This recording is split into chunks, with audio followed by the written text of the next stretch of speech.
Hello friends, welcome to Anitha tasty corner. நான் உங்கள் அனிதா. இன்றைக்கி நம்ம சேனலில் என்ன ரெசிபி பார்க்க போகிறோன்னா, முருங்கைக்காயை வச்சு ஒரு கிரேவி ரெசிபி பார்க்கலாங்க. ரொம்ப சூப்பராக இருக்கும். டேஸ்ட்லாம் அல்டிமேட்டாக இருக்கும். இந்த ரெசிபி பார்த்திங்கன்னா சப்பாத்தி பூரிக்கு மட்டும் இல்லாமல் ரைஸ், நான், ரொட்டி இது எல்லாத்துக்குமே ரொம்ப சூப்பராக இருக்குங்க. ட்ரை பண்ணி பாருங்கள். டிஃப்ரெண்ட்டான ஸ்டைலில் ரொம்ப சூப்பரான ஒரு முருங்கைக்காய் கிரேவி எப்படி செய்கிறதுன்னு பார்க்கலாம்.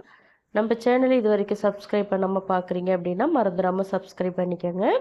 இது போல் நிறைய ரெசிபிஸ் நம்ம சேனலில் அப்லோட் பண்ணியிருக்கோம்.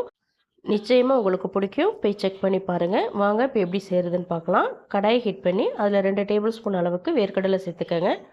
1 டீஸ்பூன் கசகசா, 2 டேபிள் ஸ்பூன் தேங்காய், இது கூட 2 சின்ன துண்டு பட்டை, 3 ஏலக்காய் சேர்த்துக்கோங்க, 4 கிராம்பு சேர்த்துக்கோங்க. சேர்த்துட்டு இதை நல்லா ட்ரை ரோஸ்ட் பண்ணிக்கோங்க.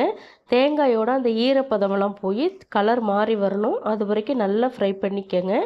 பார்த்தீங்கன்னா தெரியும், தேங்காயோட ஈரப்பதம்லாம் போய் நல்லா ரோஸ்ட் ஆகிட்டுருக்குங்க.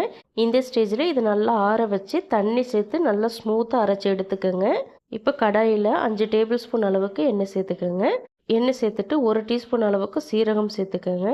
ஒரே ஒரு சின்ன துண்டு பட்டை, 5 பொடியாக நறுக்கி வச்ச வெங்காயம் சேர்த்துக்கோங்க. கொஞ்சம் கருவேப்பிலை சேர்த்துக்கோங்க.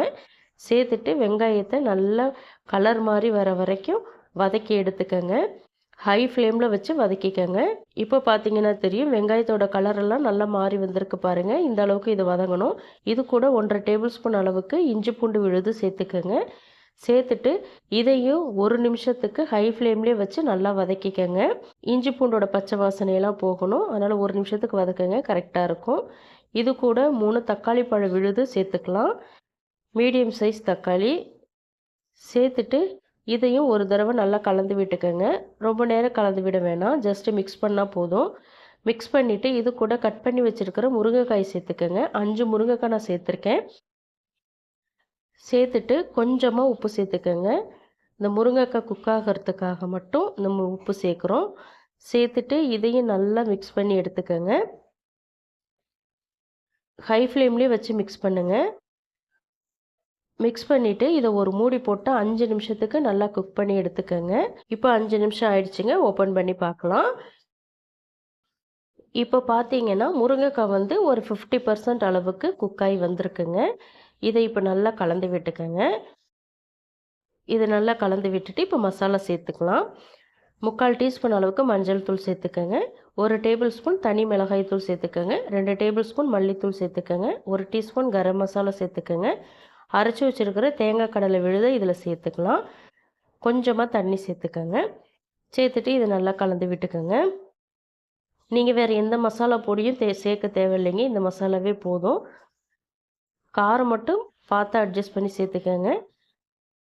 இந்த ஸ்டேஜில் கிரேவிக்கு தகுந்த உப்பு சேர்த்துக்கலாம். ஏற்கனவே முருங்கைக்காய் குக் பண்ணுறதுக்கு உப்பு சேர்த்துருக்கோம். அதனால் பார்த்துட்டு செக் பண்ணிவிட்டு சேர்த்துக்கோங்க. இன்னொரு 1/2 கப்பு தண்ணி சேர்த்துக்கோங்க. உங்களுக்கு எந்த கன்சிஸ்டன்சிக்கு தேவையோ அதுக்கு தகுந்த மாதிரி தண்ணி கூடவோ குறைச்சோ சேர்த்துக்கலாம்.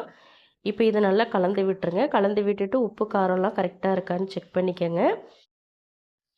செக் பண்ணிவிட்டு இதை ஒரு மூடி போட்டு 5 நிமிஷத்துக்கு ஹை ஃப்ளேமில் வச்சு குக் பண்ணிக்கோங்க. 5 நிமிஷத்துக்கு அப்புறம் ஓப்பன் பண்ணி பார்த்தீங்க அப்படின்னா எண்ணெயெல்லாம் பிரிஞ்சு முருங்கைக்காய் 100% பர்ஃபெக்டாக குக் ஆகி ரெடி ஆகிடுங்க. அவ்வளோதான், கிரேவி ரெடி. இது கூட இப்போ நீங்கள் கசூரி மெத்தி சேர்க்குறதா இருந்தாலும் சேர்க்கலாம், அது ஆப்ஷனல் தான். கொஞ்சமாக கொத்தமல்லி இலை தூவி இறக்குனீங்க அப்படின்னா சூப்பரான கிரேவி ரெடி ஆகிடும். இது இட்லி, தோசை, சப்பாத்தி, பூரி, நான் எல்லாத்துக்குமே அட்டகாசமான சைட் டிஷ்ஷுங்க. அவ்வளோ சூப்பராக இருக்கும். ட்ரை பண்ணி பாருங்கள். ட்ரை பண்ணி பார்த்துட்டு உங்கள் ஃபீட்பேக்கை எனக்கு சொல்லுங்கள். இந்த ரெசிபி கண்டிப்பாக உங்களுக்கு பிடிக்கும். பிடிச்சிருந்தா உங்கள் ஃபேமிலி மெம்பர்ஸ், ஃப்ரெண்ட்ஸ் எல்லாருக்குமே ஷேர் பண்ணி விடுங்க. நம்ம சேனலை மறந்துடாமல் சப்ஸ்கிரைப் பண்ணிக்கோங்க. தேங்க்ஸ் ஃபார் வாட்சிங்.